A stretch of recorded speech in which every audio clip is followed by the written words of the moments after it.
new episode of Read, Remember, Repeat.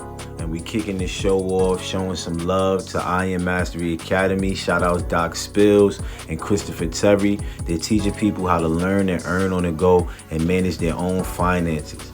It's as simple as matching colors, and you can grow your account. This is needed for the community and definitely for the culture. I said, surround your mind with greatness. Some of it will rub off. This is my office. This is where I start my day. And every day I read something. Form a habit of reading every day. It's about Proctor. My goal. And I love what you're doing as far as the read, remember, repeat, because that's imperative, man. And always, always, always, family, remember this. Read, remember, and repeat. Fantastic Monday night. Fantastic day. How was y'all day today? Day was productive nonetheless over here. And a productive day. It's a beautiful day. You know where y'all back at, right? Read, remember, repeat. And we are on Strength Finder 2.0 by Tom RATH. This book is about noticing your strengths and your weaknesses and how to use them on your day-to-day, business adventures, relationships, friendships. So these are new ideas for new things. You know what I mean? New ideas give you new change. New ideas give you new opportunities. So let's go. Right now we are on futuristic. The last one was empathy. You know what I mean? Ask yourself these questions. Are you an empathy type of person? Are you a futuristic type of person? Are you a focused person? Right now we are on futuristic. So let's go, fam. Futuristic. Wouldn't it be great if you are the kind of person who loves to peer over the horizon? The future fascinates you as if it were projected on the wall. You see in detail what the future might hold, and the detailed picture keeps pulling you forward into tomorrow, while the exact content of the picture will depend on your other strengths and interests. A better product, a better team, a better life, or a better world. It will always be inspirational to you. You are a dreamer who sees visions of what could be and who cherishes those visions. When the present proves too frustrating and the people around you too pragmatic, you conjure up your visions of the future and they energize you. They can energize others too. In fact, very often people look to you to describe your visions of the future. They want a picture that can raise their sights and thereby their spirits. You can paint it for them. Practice. Choose your words carefully. Make the picture as vivid as possible. People will want to latch on to the hope you bring. Futuristic sounds like this. DNF school administrator. In any situation, I am the guy who says, did you ever think about it? I wonder if we could. I don't believe that it can't be done. It's just that nobody has done it yet. Let's figure out how we can. I am always looking for options, for ways not to be mired by the status quo. In fact, there is no such thing as the status quo. You are either moving forward or you are moving backward. That's the reality of life, at least from my perspective. And right now, I believe that my profession is moving backward. State schools are being outserved by private schools, charter schools, home schools, internet schools. We need to free ourselves from our traditions and create new future. J&K internists here at the Mayo Clinic. We are launching a group called the Hospital. Rather than having patients handed off from one doctor to another during their stay in the hospital, I envision a family of providers. I envision 15 to 20 MDs or various genders and races, which 25 nurse practitioners. There will be 4 to 5 new hospital services, most of which will work with surgeons and will provide para-operative care as well as care for the hospitalized elderly. We are redefining the model of care here. We don't just take care of the patients when they are in the hospital.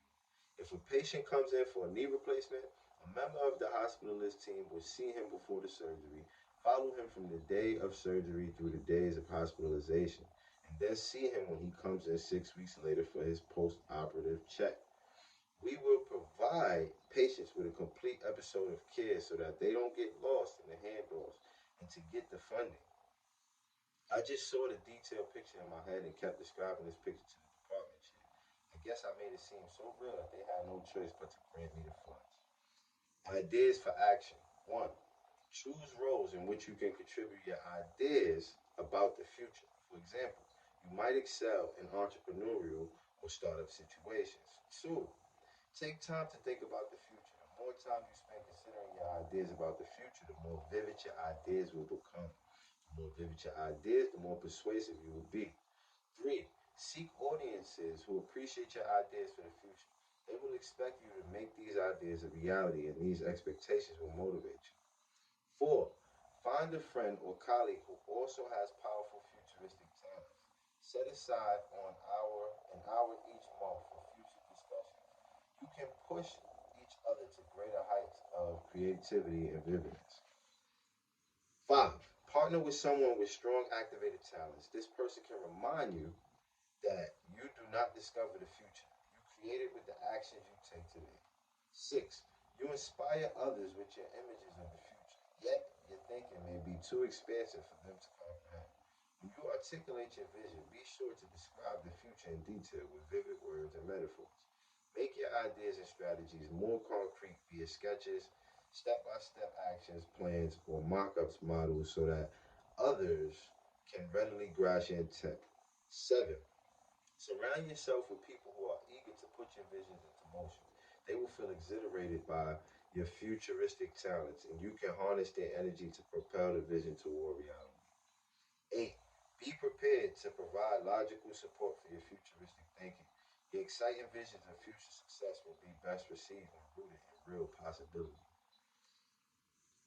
9, your futuristic talents could equip you to be a guide or coach for others. Unlike you, they may not be able to easily see over the horizon.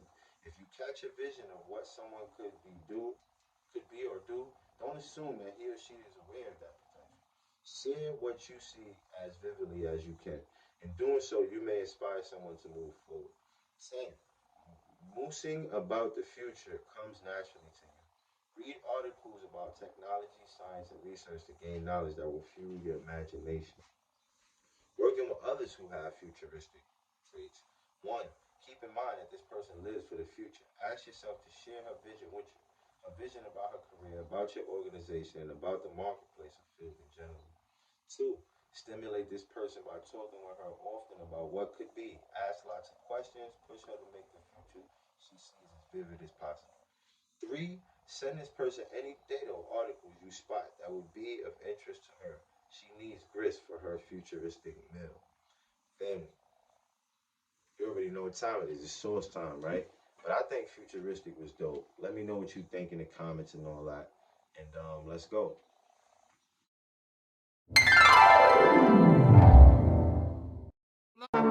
Old. I'm 80 years old. I'm still with the young boys. Tell them why you never gonna stop, Bill. I'm never going to stop because I keep going. I got Parkinson, but I ain't never going to stop. He ain't gonna never stop. Tell Here's him. my rap. I'm Wild Bill from Chestnut Hill. I never work and never will. I got money in my pocket, miles of talk. I got 7 cars. I never got to walk. I wear Cartier watches and Bally shoes. And if you believe in the good Lord above, you never going to lose. You hear him? You hear him? Listen, man. Bill, tell him how old you is again. 80 years old. He got Parkinson's disease and he never gonna stop. He's never going to stop. He's Never going to He's stop. never gonna quit. And it's just until like the Lord that. puts me in the coffin, I will never stop. That's right. Years old. I'm 80.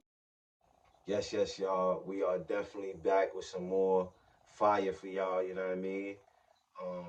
The next one we jumping into is harmony. Futuristic was the last one, and we jumping into harmony. Now, harmony, you look for areas of agreement.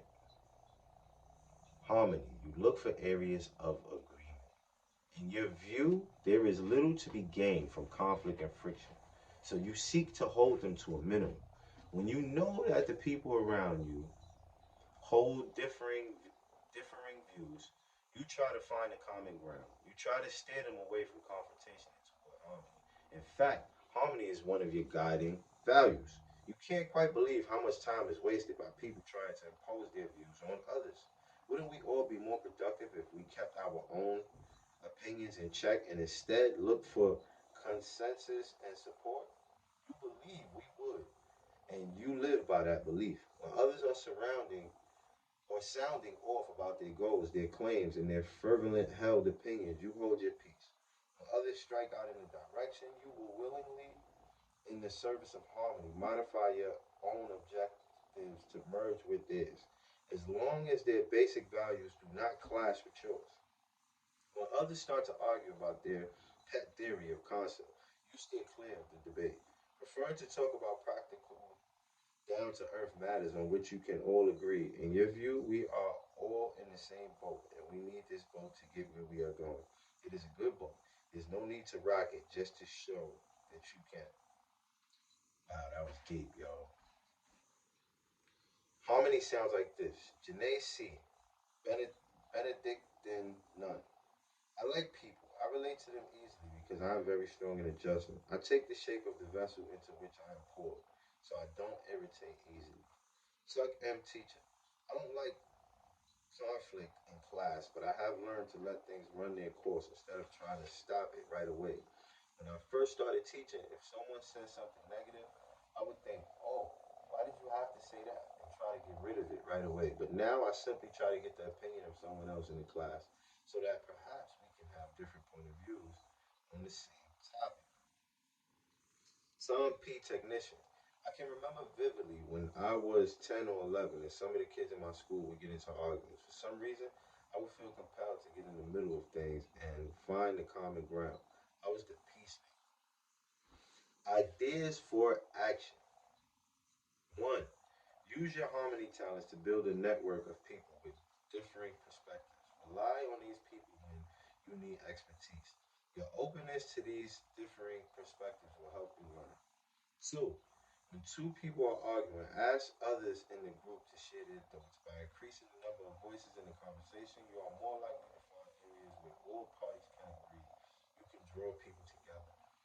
Three, avoid roles that will lead you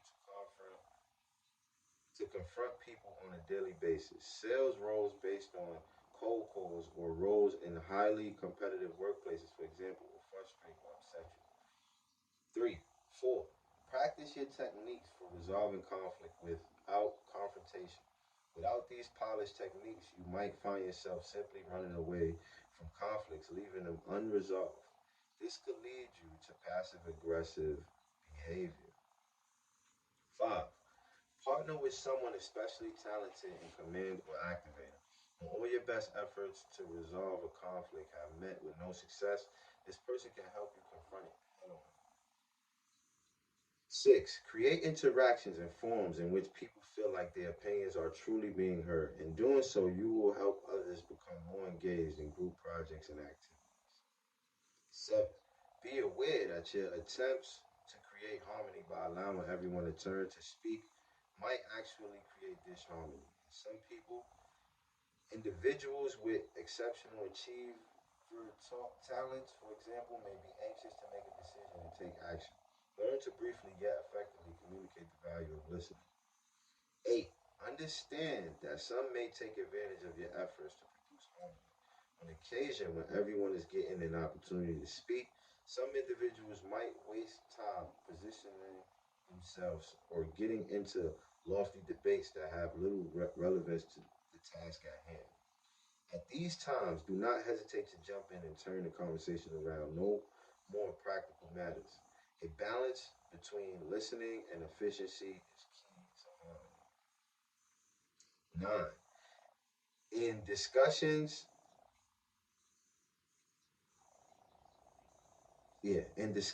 nine. In discussions, look for the practical side of things. Help others see the practical side. It is the starting point of agreement. 10. Difference comes naturally for you.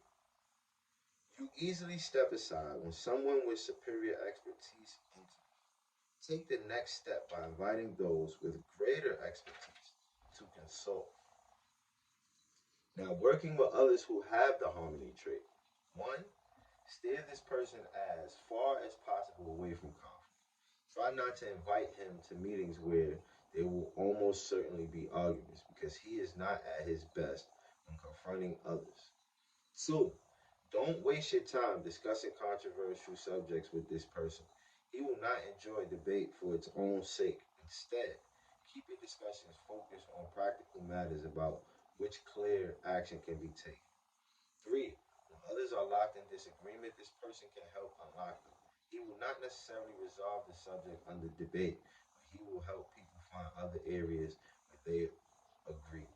This common ground can be the starting point for working productively together. Yes, yes, y'all. We are on page 113. We got some more of this book, man. I think we'll be done with this book by next week, but no rushing. Let it all simmer, you know what I mean? Because you got to go back, you know what I mean, re-listening to some episodes and ask yourself all of these questions, or are all of these themes something that you have or don't have? Is this a strength that you have or you don't have? You already know where y'all came, man. Read, remember, repeat. See y'all tomorrow.